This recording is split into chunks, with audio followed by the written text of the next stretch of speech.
peut-être que tu peux rapidement expliquer pourquoi c'était intéressant pour toi de venir. Donc je rappelle juste que être résident, ça veut dire être accompagné d'un certain nombre de professionnels pendant toute la semaine de premier plan pour développer son projet de long métrage.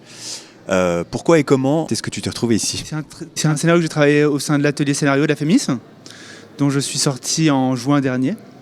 Je suis accompagné par une boîte de production depuis, qui s'appelle Ma Belle Film. Et je pense qu'avec la boîte de production, assez vite, on a besoin de regards extérieurs sur l'avancée du travail. Et par exemple, un cadre comme celui de cette résidence permet d'éprouver ce qu'on a écrit au regard de professionnels, mais aussi de pairs, d'autres gens qui en sont un peu au même endroit que moi. Et ça met un peu d'air dans ce travail qui peut être parfois solitaire de l'écriture. Ce qui m'intéresse là, c'est que je confronte mon projet à d'autres qui sont plus avancés, qui sont un peu plus près du tournage.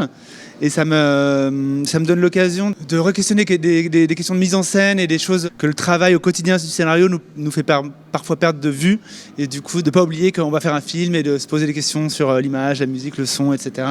On est toujours beaucoup plus intelligent sur les projets des autres. C'est-à-dire que quand on lit les scénarios de nos camarades, on voit tout de suite, des problèmes, des solutions, etc. Alors que sur les nôtres, on les voit plus. Aujourd'hui, j'ai eu une rencontre avec Marine Atlan, qui est chef opératrice et réalisatrice.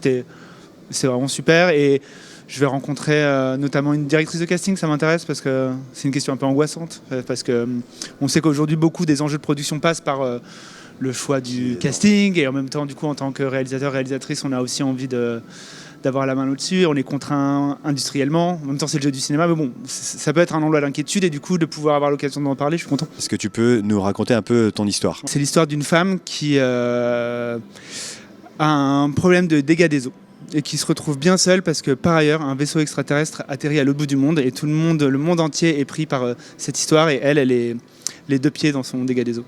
Et du coup c'est un film sur un peu le rapport entre comment se composent les événements massifs, notre rapport aux grandes questions des fois écrasantes ou les grands événements mondiaux et un quotidien qui peut être des fois très trivial et en même temps très prenant, Aussi, moi, je suis intéressé par un cinéma qui s'inscrit dans le réel, enfin, en tout cas, je viens du documentaire et du coup, le rapport au réel du cinéma est quelque chose qui m'importe.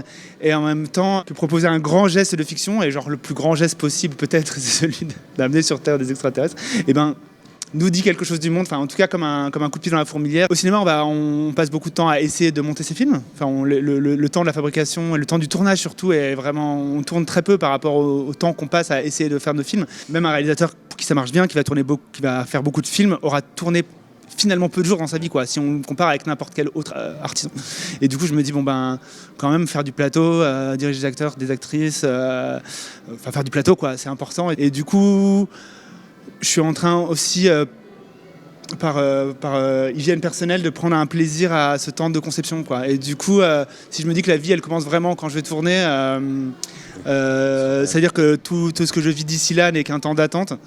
Donc, par ailleurs, j'ai très envie de tourner et je prévois des tournages de courts-métrages pour pouvoir continuer à tourner pendant ce temps-là.